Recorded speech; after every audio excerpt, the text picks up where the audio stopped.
I had to wait until I hit rock bottom. I mean, there were signs, like my body was giving me signs. I think at that point, I had completely lost my appetite and I was noticing a very big physical shift. And I'm not someone who has any eating disorder history or anything like that, which is also very common. And I'm someone who is pretty in tune with my body and tries to listen to it as much as possible. So when I started to have all these irregularities, I was like, okay, it is the mental stress is it's tangible, it's physical. Welcome to Unbound. Conversations about what happens when the version of you that made you successful is no longer enough. I'm Lori Darley, and I work with high performers, athletes, executives, creators who are facing the question, who am I when I'm not that anymore? Because success doesn't prepare you for what comes next. Today's conversation is about discovering who you are beyond what you do. Hello. My guest today learned something most people spend a lifetime avoiding, that sometimes you have to blow everything up to find out who you actually are. Delaney Taylor, welcome. Thank you. Thank you for having me. Such a joy to see you here today. Here's a little bit more about her, if I may. Delaney, you are our earliest adopter here at Unbound, which tells us something about who you are. So allow me to share it with our audience. Delaney played Division I volleyball at 3 programs: Middle Tennessee State, Oregon State, and San Diego State. But the part of her story I want you to hear isn't the resume. It's that at 19, she blew it all up. She quit her team, dropped out of college, and drove to San Diego on nothing but a gut feeling, and then walked back onto the court. I didn't know if I call it the court or the field, but it's a volleyball court. And at San Diego State University, she finished her career still competing at a high level. That was her first identity shift. And according to Delaney, she's in her second one right now. And that's exactly why she's here. Not because she doesn't know how to navigate the in-between, but because she knows exactly how hard it is. Delaney, welcome. Thank you. Thank you so much. I'm happy to be here today. It's a thrill. Delaney and I met on a women's call. It was a membership that we're both a part of, and we hit it off right away. But let's just let the audience kind of get to know you a little bit better, Delaney. Let's just imagine that you and I met on a beach, and I asked you, who are you? And imagine that you couldn't answer with either your job, your sport, or your career. Yeah, that's a tough one. I think just now where I am in life, that's still just a tough question to answer. But I guess if I had to give you something, not talking about my job or sports or career, my answer would be I am somebody who is very creative and analytical at the same time. And honestly, I just picture myself right now as kind of a free butterfly floating in the wind, just letting the world take me wherever it wants to lead me. So just kind of free spirited in that way and just trying to try as many opportunities. So I would consider myself to be pretty open-minded and adventurous. Yeah. Yeah, just somebody who's trying to explore a little bit more themselves, while I also know what I like and what's stuck. So yeah. Yeah. So I'm kind of curious, what about you it is more than what the game provided for you? Yeah, I think that when you're in sports, it draws out very specific aspects that you kind of have to lean on as your strength to really make it through the sport. Obviously, sports are also challenging and it challenges parts of me that maybe weren't fully developed yet. But I think that something that I've now have learned or felt was kind of it's honestly the freedom. And in a sport, it's a system, right? You're working with specific people, you have plays that you run and you have Mm. kind of a map of how to operate. And when you Yeah. leave that and you enter the real world, you're not really operating on a map. Mm. There's so much more freedom, and no one's telling you what to run, what plays to run, or how to navigate it. So just figuring out on your own and really calling the shots and trusting your gut feeling is something that it's different, but I've also used that in terms of sports. I think sports can be very intuitive in a way where it's just going off of a feel. So that's very similar, but it's just in real life, it's broadened almost into every aspect. Yeah, wow. It almost sounds like you're floating without a Yeah. net. Yeah, is that how it occurs for you? That's how it feels. Yeah, I have no Yeah. like, I have no game plan, no strategy, and I'm someone who typically likes to have an idea, a plan, and I'm really approaching this next chapter of my life completely different how I've approached every other thing in my life. And I think just kind of accepting ambiance, ambiguity, uncertainty with such open arms has been a challenge, but it's also been really helpful with where I'm at Mm. right now. So I would imagine it takes a bit of courage as well. yeah, This, yeah. walking away from that kind of structured life. I mean, as a former dancer, I totally get it. The community, the camaraderie and all of that. And then to suddenly be without it can be kind of disorienting.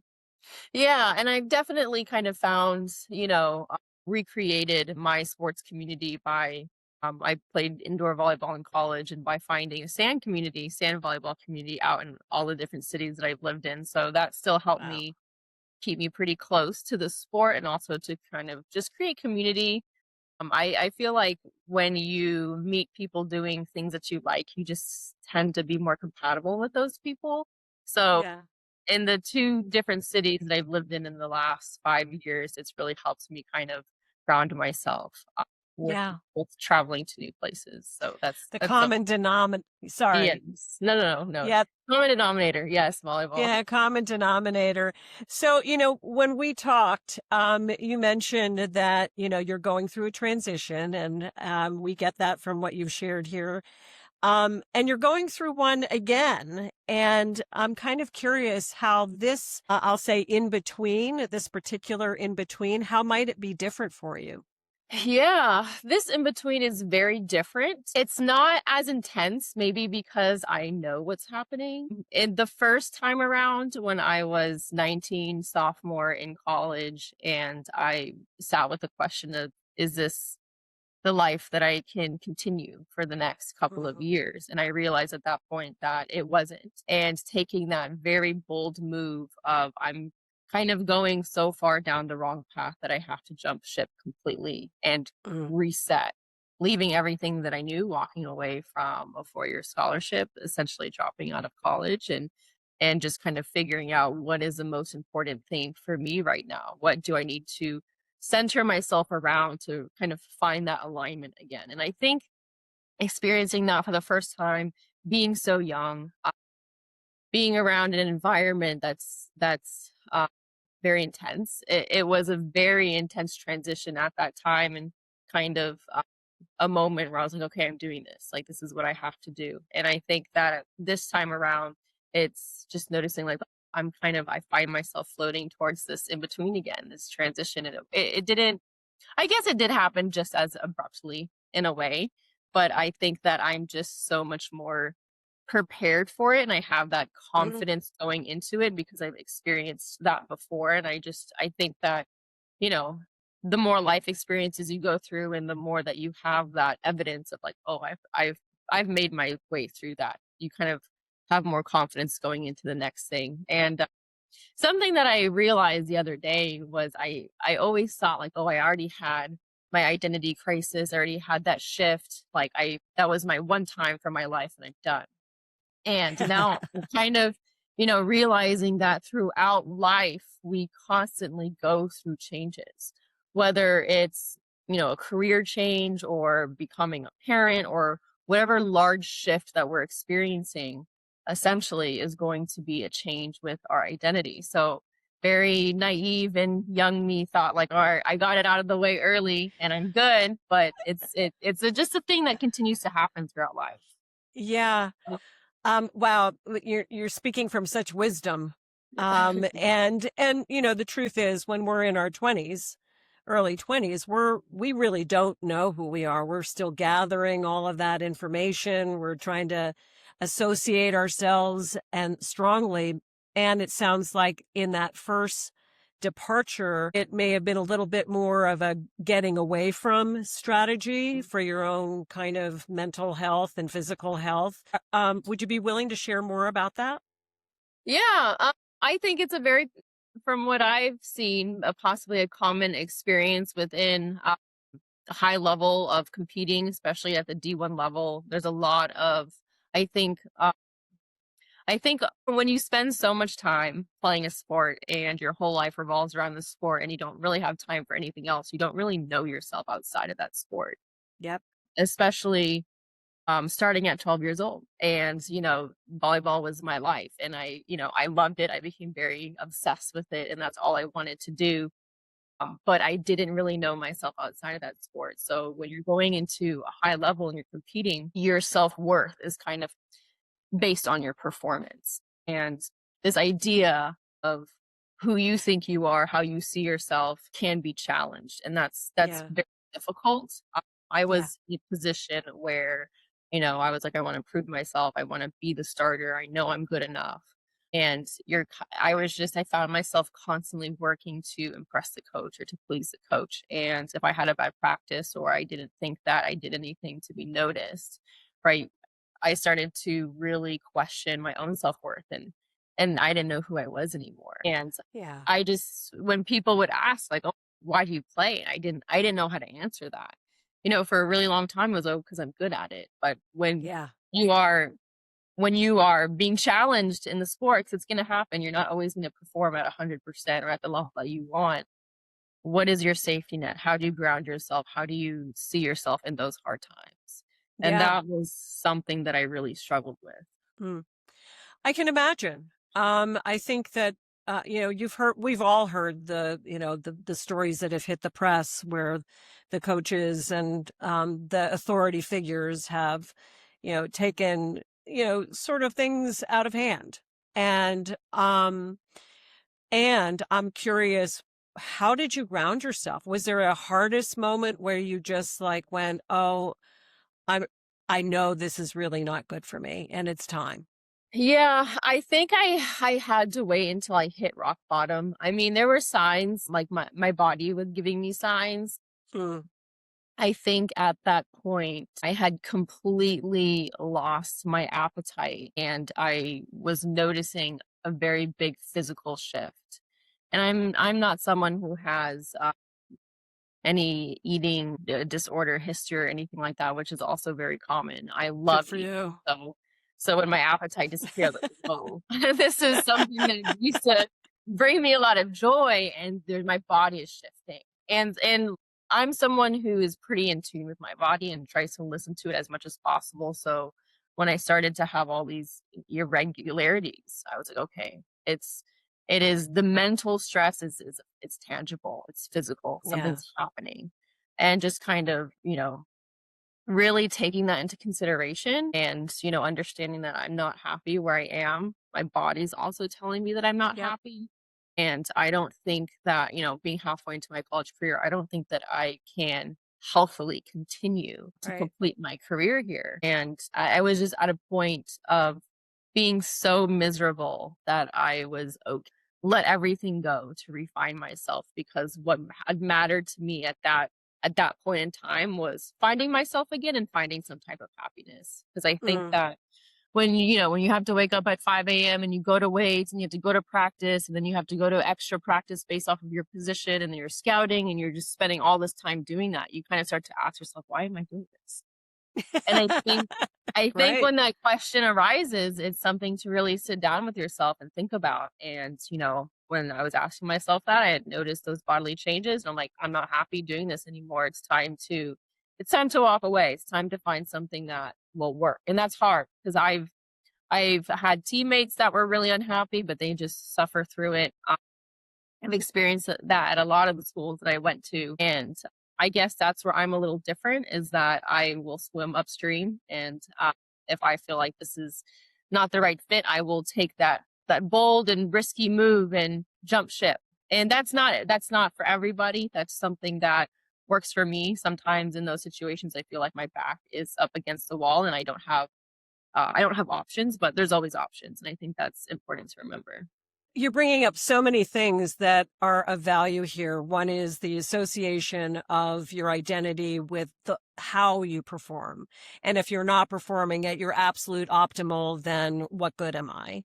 Right. And then the wisdom of the body that interrupted that pattern for you that, I used to, I used to wear the badge of the suffering artist, right? It was like, between the bleeding toes and the this and the that. And I imagine there's that same thing happening over there in the athletic world. And some of us, continue on and continue on, or even in exploring other territories in the performing arts, I realized, if I go down this path, I'll either be dead or a drug addict.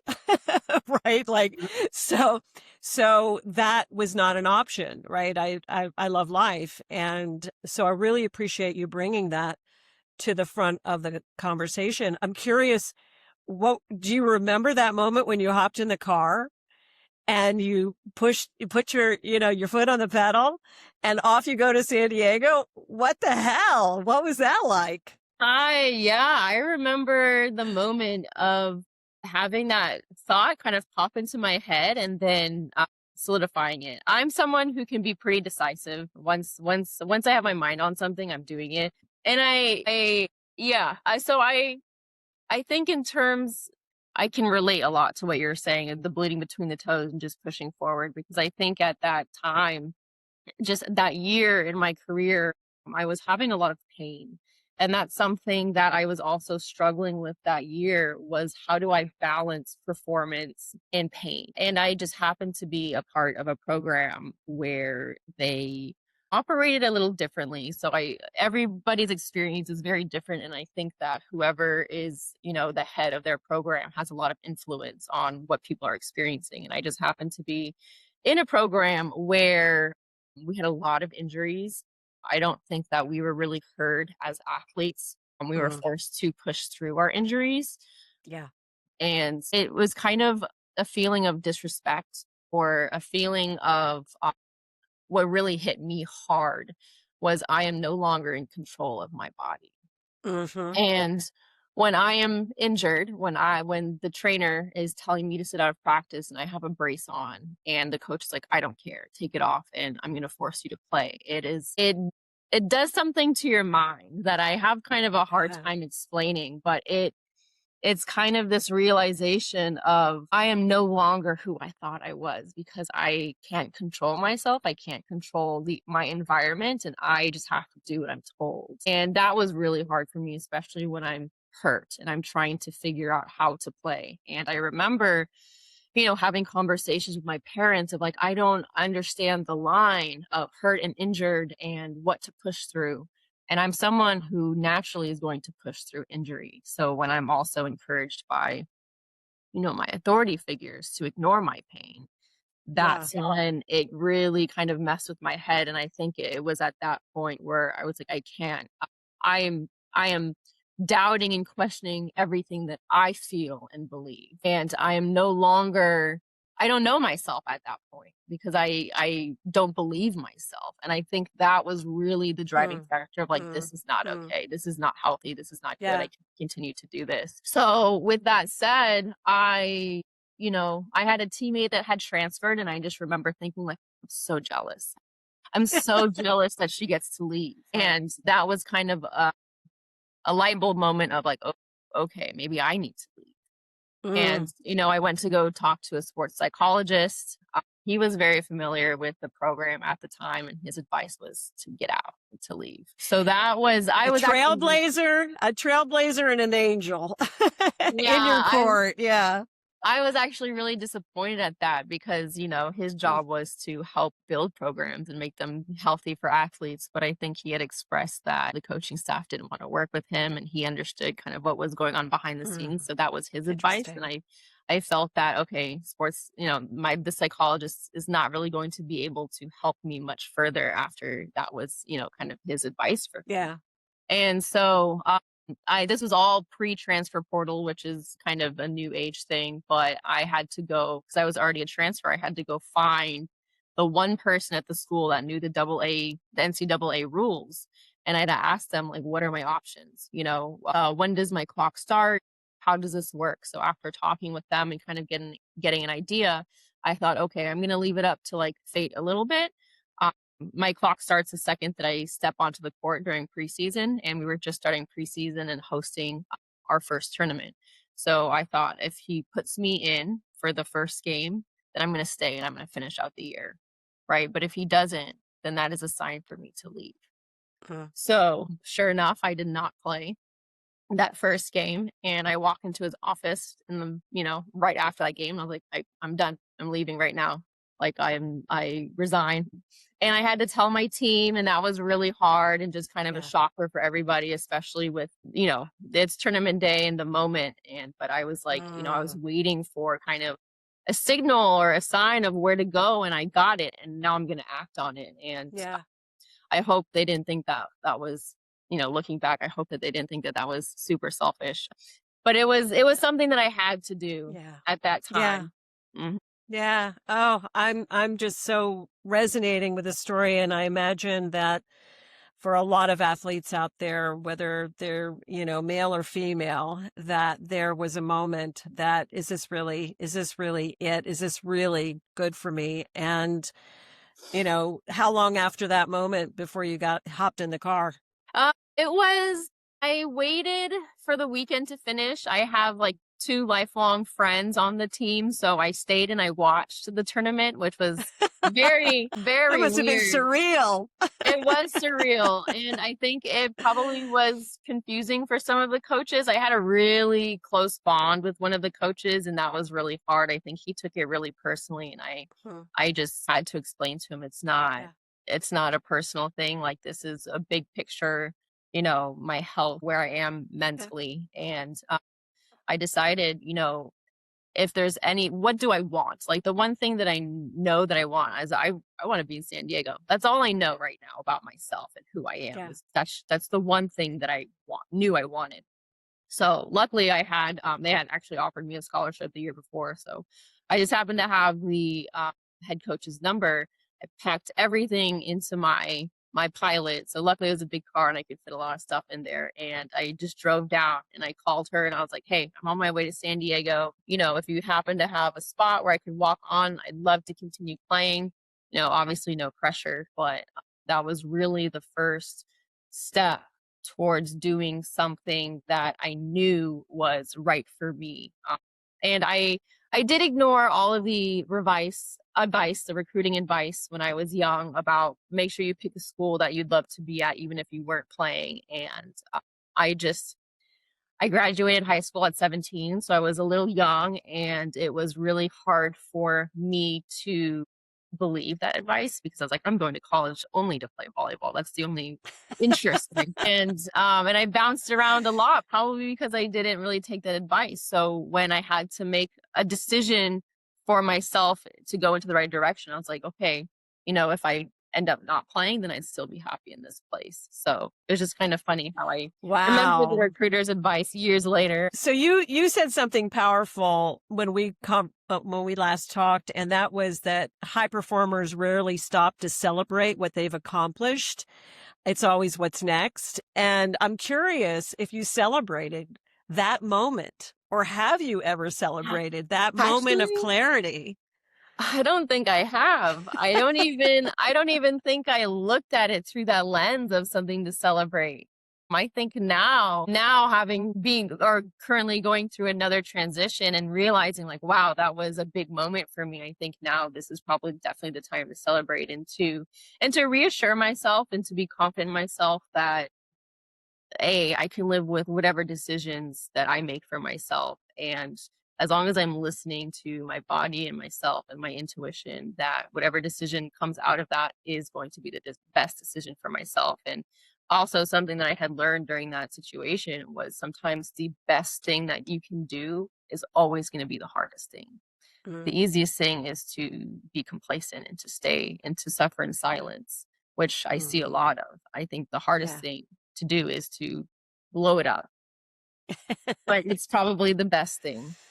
So that's Yeah. just kind of also a motto that I live by. But yeah, I definitely need to slow down and take a little bit more time to celebrate things. But So what's guiding you now? What do you hear today? And maybe you want to share a little bit about, our little mini journey as it's begun in terms of giving people a little context around that. Like what is so for you right now in the midst of this transition, and what are you here today on behalf of? yeah, I think, well, today I'm here today on behalf of everybody else who can relate in any way to that feeling and who maybe you're thinking like, well, who am I today? What do I enjoy today? Or maybe you find yourself in a place where things are changing, where you're not enjoying the things that you used to, or whatever is happening. For a little bit of background and context, and why I feel I'm going through another transition. After college, I jumped into the workforce. I just started working. I wanted to be financially independent. I wanted to make money. I was working in corporate for the past 7 years, and then all of a sudden I Mm, found myself without a job. And as hard as it is, I was also so relieved. It wasn't a job that I yeah. enjoyed at all. Actually, I was completely on survival mode, and just trying to take it day by day. My body was telling me this is not a good fit. I started to have some health problems, and I knew that I had to get out. So I think that the way that everything happened, it was for a reason. It was harsh. It was just kind of like a slap in the face, like, oh, I no longer have my job. But I think it was for the best. And now that I'm kind of in this free floating space of like, okay, well, what do I want to do? Right. I don't necessarily want to go back to corporate and constantly work for someone else and someone to tell me when I get to take my PTO and stuff like that. So I kind of see the future as it is left to me to make my path and to figure out where I want to go. And I don't necessarily have that answer. Yeah. So that's where I feel like, okay, I'm completely in this in between. I can feel transformation. I can feel that change is happening. I know something's going to change because I can feel it to the core of my body. I just have no idea what that is or what's going to Yeah. happen. And I think that uncertainty I would have not handled well at any point in my life. But I think because of the events that I have experienced, I have a little bit more confidence in myself and just like, okay, I'm going to let it unfold however it chooses to unfold and just kind of have faith that it's for me. What's for me will happen. It will find me, and it'll all be for a reason, even if it doesn't make sense for me right now. So I think that kind of, and I feel like a lot of people in their late 20s are maybe having a very similar experience when it comes to their career and what they're doing. I think a lot of people have been working to survive, but when you are kind of exhausting yourself because it's not fulfilling, it's not what you want, so you get burned out pretty quickly, and Yeah.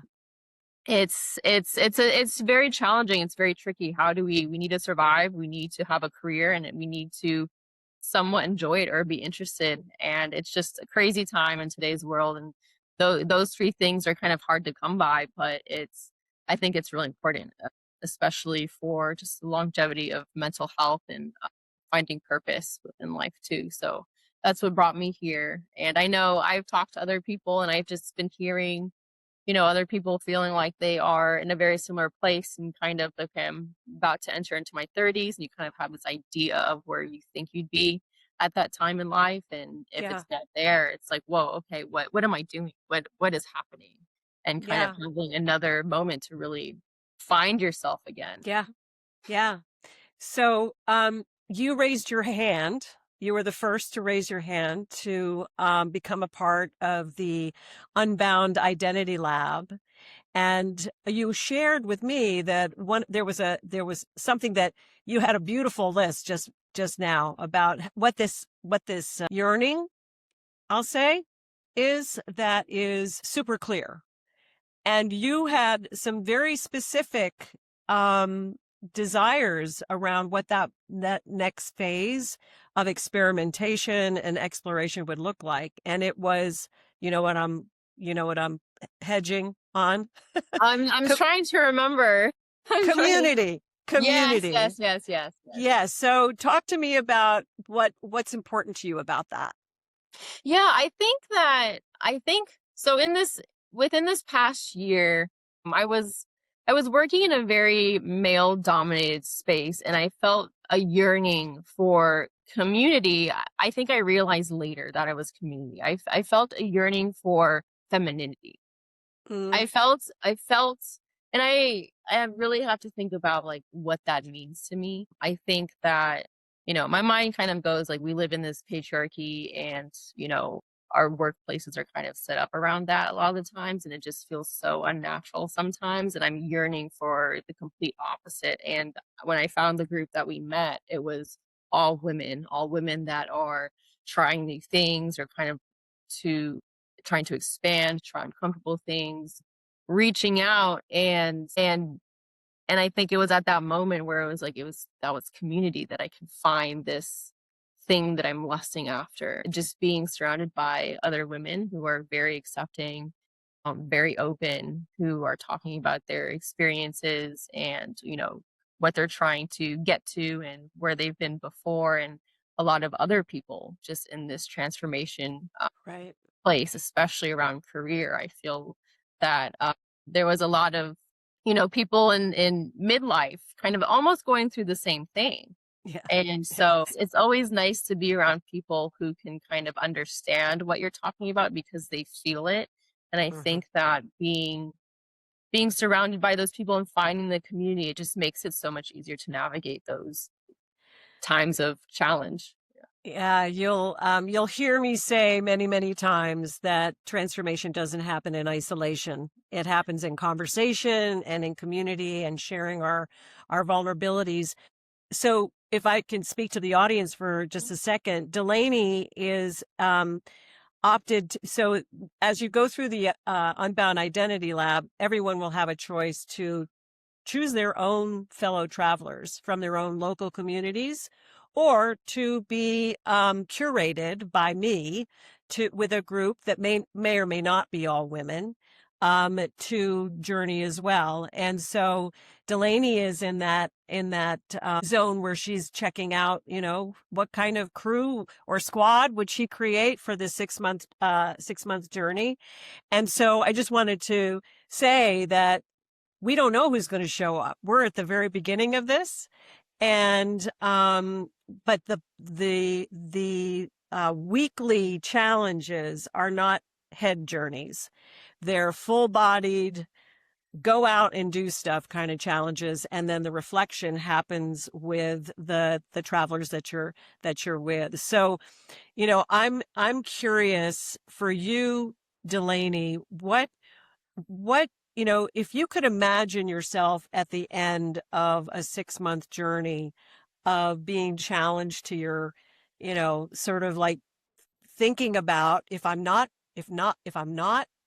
my sport, if I'm not how well I perform, what might the transformation, even though you may not be able to articulate it fully here right now, what might that look like for you? Like actually look like? How would your days be different? How would your relationships be different? Yeah, I think something that I'm hoping and that I know will come from this is having practiced mindfulness routinely and disciplinedly, and that's something that I'm kind of really looking forward to. I think Mm-hmm. that being a part of a group that's doing it also holds a little bit of accountability, because I really just think it takes discipline just to do it daily. And No I kidding.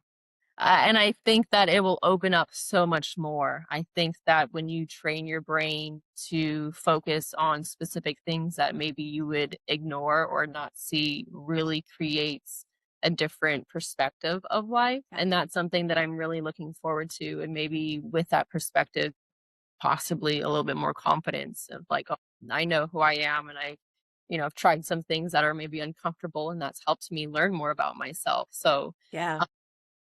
I'm hoping that it would bring me a little bit more clarity, I Yeah. guess, especially within a time where I have no idea what's going on. But what I can do is put some time and energy into myself Mm-hmm. and figure out, you know, what do I want out of this life? What is my next step? If I don't know, maybe Yeah. putting that work back into me will help me gain that clarity.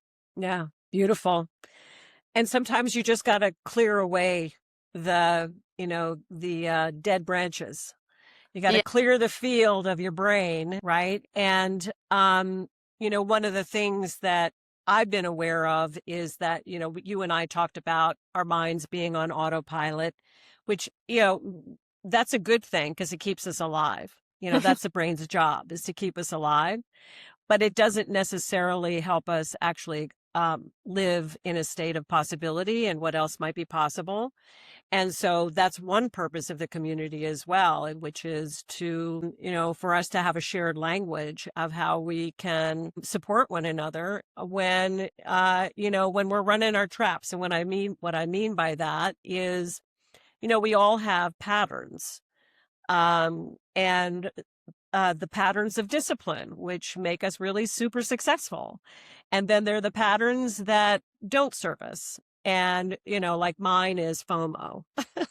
Because I was a middle sister and, I wanted to be the center of attention and fear of missing out. And it was really based in belonging, right? One Mhm. of my key human needs. And I believe this is true for most. We are pack animals. And we want to feel that sense of I belong here. And Yeah. I learned somewhere along the way that I already belong.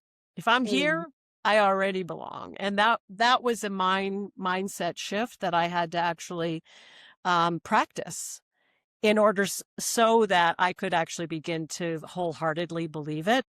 And you mentioned a lot about, the idea that our brains are on autopilot. You don't have to fault ourselves for it. We can just notice it and redirect it, which is what you're doing already. But when you stop fixing the outside and turn that mirror on yourself, what do you see? I think I'm in the middle of that right now.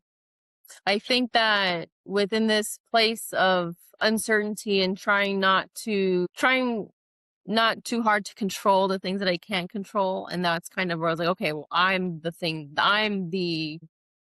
piece of the equation that I can control. Mm, And I think mm, that I what I'm seeing is blurry, it's fuzzy because I haven't fully been through the whole identity lab yet, but yeah, what I can imagine is, like I said before, I think just so much more clarity in myself and maybe having a better understanding of what's important to me. What yeah, are the driving core functions that are important to me, that are a reason I want to wake up every day and attribute to something. I think there's so many things that are popping into my head. beautiful. So many things that you had mentioned before that I was like, "Ooh, that's a good one too." I should probably take notes so I can You'll go hear back it again. and say, yeah. But I think that some of a question that you had raised too that was very interesting was it was something about our relationship to that sport, or if or it doesn't even have to be a sport, but our relationship to ourself from a past identity. And I think maybe closing that relationship off and moving on is an important piece that maybe I haven't fully done. And especially because I'm continuing to play sand volleyball, I've been coaching indoor volleyball. I think that I've been still inserted into the community, but I'm also trying to figure out how to recreate my relationship with the sport through those other aspects of being involved. And Yeah. I still find that pretty difficult, just because, and that's realizing that I haven't fully given up this identity that I once had. Even though it's 10 years later and I'm somewhere completely different, it's still such a strong presence within myself, Mm, which I think that mm-hmm. hopefully going through the identity lab, I would be able to kind of come full circle with Mm-hmm. who that person is, how they think. Because I think that that thought process of how I operated within the identity could be very limiting, and I still feel it popping up at times. And Yeah. an example of that is, you know, a I'm trying to think of something specific, but it could be anything like, oh, I am not a very social person, or I am not this or I'm not that. So you start to avoid everything related to that. But when you are able to kind of shed that and break away from this idea of how you see yourself, you could be opening up so many doors and so many Hmm. possibilities into things that you could have never imagined. So Hmm. I think that and I would like to explore that more. I would like to explore how how are my past identities still prevalent today and how are they popping up and how can I acknowledge that, you know, I think it's really important from a personal perspective to be very soft, but to also be very accepting and nurturing of myself in the same Hmm. way. Because I think a lot of athletes experience this, but I'm very very hard on myself. And Dancers too. yeah, I think people are extremely hard on themselves, and for me, when I Yeah. notice, like, "Oh, I'm doing it," and then I get mad at myself that I'm doing something that I know I shouldn't be doing, but it's how do I have that acceptance and, like, that's okay. Like, how I'm gonna move past this. I'm going to kind of really spin my perspective so I see things a different way. Yeah. And maybe that will completely help me shift into a place of being able to recognize my achievements quicker. Yeah. Being able to be in a place to celebrate those things that I wasn't in before, just because I'm seeing life in from a completely different lens. But I think that, yeah, and you had mentioned, transformation doesn't happen in isolation, and I think, I felt very isolated during my first kind of change of identity shift in college, and that's probably one of the hardest things to swallow during that time. So Yeah. anyone who feels like they're isolated for whatever reason, or they're having a hard time finding people that may kind of understand what they're going through, I think it's really important to experience that with community. I think that having people to bounce off of and having people there for you to listen to you is really important, and it's going to help you get to the next step, and it's going to help you get Yes. through something a lot quicker. Like you said, we're social animals, so I think that community is so important, and it can be challenging, especially now with like a lot of people working from home. You really have to step outside of your comfort zone maybe and force yourself into a community. And maybe for those people that think like, oh, I have a hard time being social, like this is going to be a really hard time for me and maybe I won't like it, it's also stepping away from how you're viewing yourself.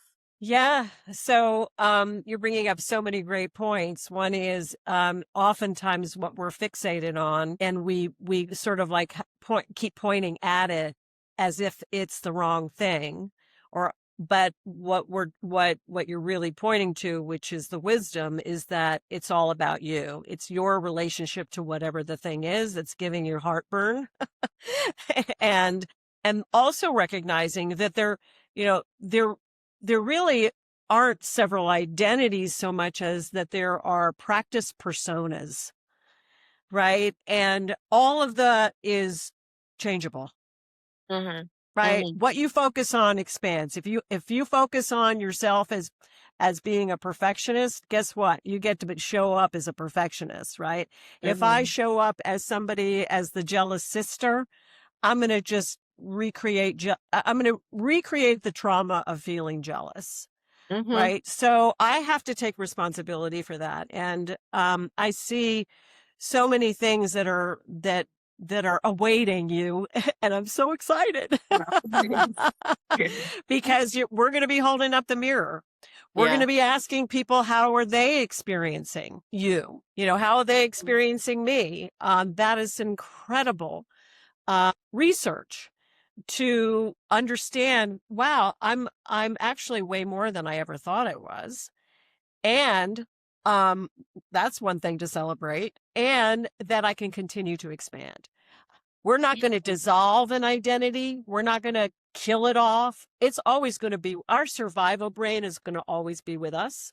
But how do I actually expand and become something more without it driving the boat? I'm Yeah. driving the boat. I'm authoring this story. So, It reminds me, I feel like we are our biggest blockers because there was like a prompt that I had, whether it was in college or high school or when I was younger, and a teacher was asking like, "Tell me about yourself, describe yourself." And I think and even when you're interviewing, right, and for a yeah. job, and people are Oh like, "Tell gosh. me about yourself." It's always the first question. Yeah, for me, I'm one of those people that are kind of like would like I start to draw a blank a little bit of like, well, who am I? What do I want? I know. Yeah, and it's wild because you would think that out of everything, like I would know myself the best, but sometimes I think it's those roadblocks of our relationship with ourselves and like kind of trying to figure out, who am I? And I remember having that prompt, like writing about it in high school or something. And I asked, I was like, I need another perspective. So I asked like a friend or a parent. And, I think it's a lot easier for someone from the outside to be like, oh, yeah, this is how I see you. And maybe bringing up things that I had never thought about or that weren't on the forefront of my brain. And I was like, oh, yeah, like I am kind of like that. And I just think that it's so easy to get wrapped up in your own head. And, I'm someone who has 1,000 tabs open. So sometimes just bouncing off of other people and hearing other Hmm. perspectives is very grounding.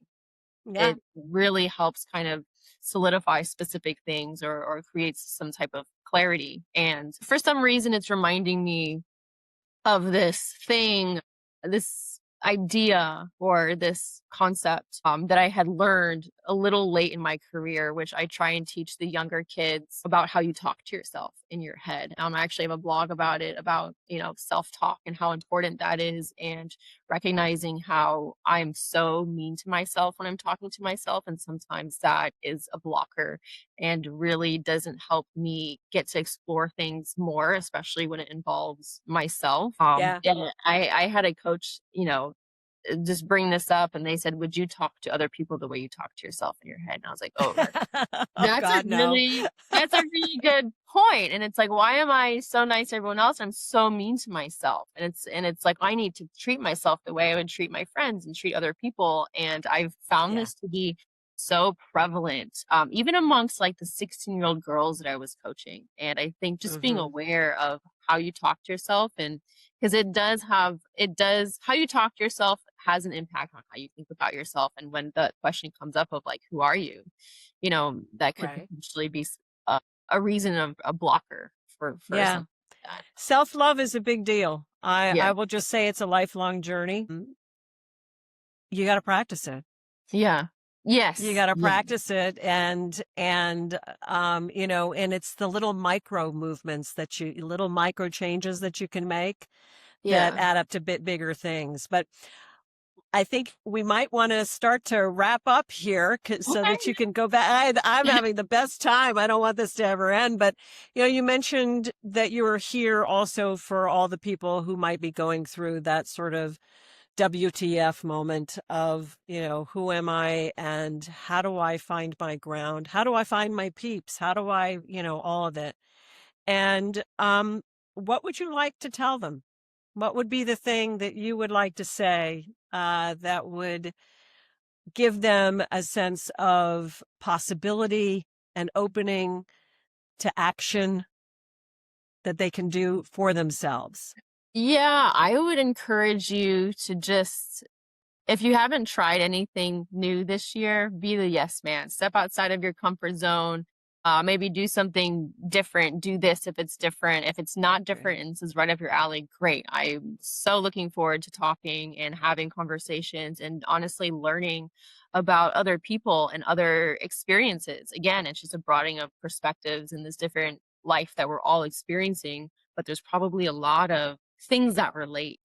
And if we Hmm. can come together and have that community where it's like, oh, I get to like, I've been feeling kind of stuck this week or feeling really uneasy. And now I just get to talk and kind of really release myself a little bit and maybe Hmm. find some clarity or direction within these conversations. And I think that the weekly prompts that we get will really kind of give us a theme or a topic or something to think about this week and something to explore. And when I feel that I'm growing personally and exploring myself, I just feel so much more grounded and that my life is in alignment. And I think that even if we can have a little piece of that in this world of uncertainty that we're living, it's definitely something worth going after.